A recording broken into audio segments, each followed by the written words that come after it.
The second most common coagulation test is called the PTT, or partial thromboplastin time. Some places call it activated partial thromboplastin time. This one, we're going to run it just like the ProTime, except there are different reagents. We'll run the same two controls. We will run the two controls in duplicate. This time the controls have to match within 5 seconds because they tend to run higher. So our two reagents are actin, which has an activator that mimics collagen in your body. In vitrally, it's what gets 12 activated.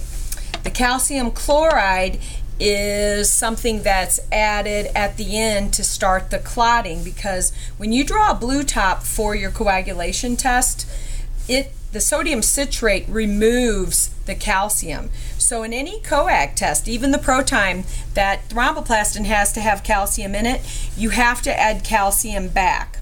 So remember, this one has an activator, and it also has a platelet source or a phospholipid source. Because once again, when you do a blue top, you are using platelet poor plasma.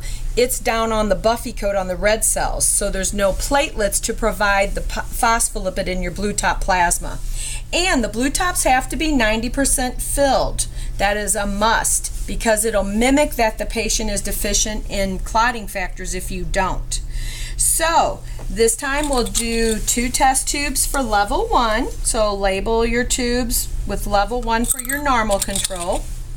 Label your tubes with level 3 for your abnormal control. And even in the ProTime or the PTT or any test in the lab, once you've run your 2 levels of controls, you will then follow up running the patients in the exact same way. The controls tell you the test conditions are accurate. So you run your patient just like you ran your controls. So the first thing, this time we're only going to do the 100 microliter or 1/10 milliliter pipette.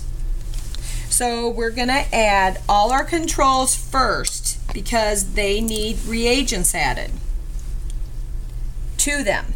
And they incubate for 3 to 5 minutes depending on the machine in this area before you add the calcium chloride in the reaction chamber. So I'm going to get my controls put in both sets of duplicate tubes first.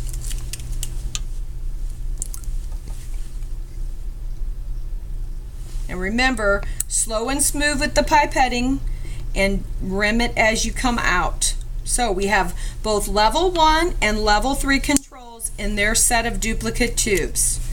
The next step, now we have to stagger. And you have to stagger every 30 seconds. So the actin is kept at room temp. It is not heated to body temp like the calcium and the thromboplastin. So I am going to add 1/10 of the actin, mix it. Then I'm going to watch the clock, or you can use a timer, and I always give it 30 seconds before I pipette my next tube. So at 30 seconds then, I'm gonna fill my second tube. So if I stagger them, once my 3 minutes is up on the first one, as soon as it's done reading, then I can do my second one. And if you noticed, I mixed each of the tubes after I added the second reagent, which, mixed with the control. So that's my level 1. I have 2 minutes left on level 1. So what I'm going to do next, when I have 2 minutes left, which is right now, I'm going to start staggering my level 3. So I'm going to add 1/10 of actin. Now this control will probably run closer to 100 seconds because if depending on your reagent, it can be anywhere from 70 to 100. We use a lot of expired reagents here, so we might have higher values on some of the tests versus the labs They can't have expired reagents. Okay, so I have a minute left on this one, a minute and a half left on this one, and now this has about 2 minutes and 30 seconds. This one's going to be a longer control. So I can't stagger these closer than a minute because you do not want any of your test tubes sitting longer than they should. So this is a hard concept for students to realize. The ProTime was easy. You can just pipette them and go 1, 2, 3, 4. Don't have to wait because your reagent was heated. These have to be done 1, then wait 30 seconds, 2, then we waited a minute, 3, then we made it another minute. And with patients, if they're normal, you can stagger them every 30 seconds. But sometimes your patients are on heparin. That is, one of the things monitored is the drug heparin. It also assesses factors 12, 11, 9, 8, 10, 5, 2, and 1. So it's a longer acting test because it's monitoring more clotting factors. So if you have a normal patient, you can stagger them 30 seconds. If you don't, if someone's on heparin, you can't stagger them less than a minute apart. That is a difficult concept, so just, think through it. You don't want your test tubes sitting longer than they should. Okay, so my time's up on my first normal control. I put it in the reaction chamber, and now I have my heated calcium chloride. That one needs to be at body temp or 37 degrees. I still stay with the 1/10 pipette. We don't ever use the 2/10 on this test. I rim it as I come out.